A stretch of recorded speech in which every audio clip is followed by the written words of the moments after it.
சந்நியாசி தணிகையிலே சம்சாரி உன் கணக்கு புரியலையே முருகா.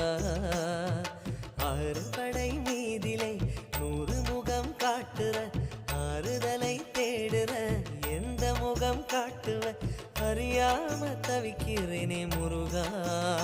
இந்த அப்பாவி கேட்பதென்ன தவறா?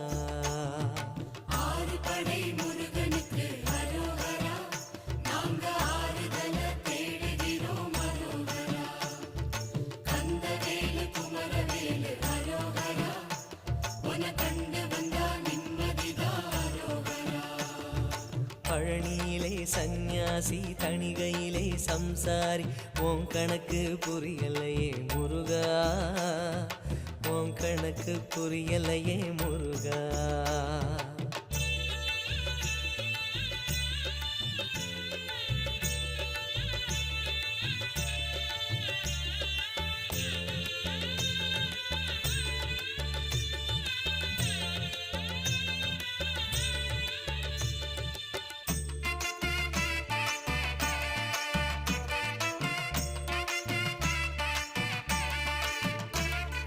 குழந்தை போல நடப்பதென்ன சுவாமி மலையிலே, தீ கொழுந்து போல சிவப்பதென்ன திருச்செந்தூரிலே.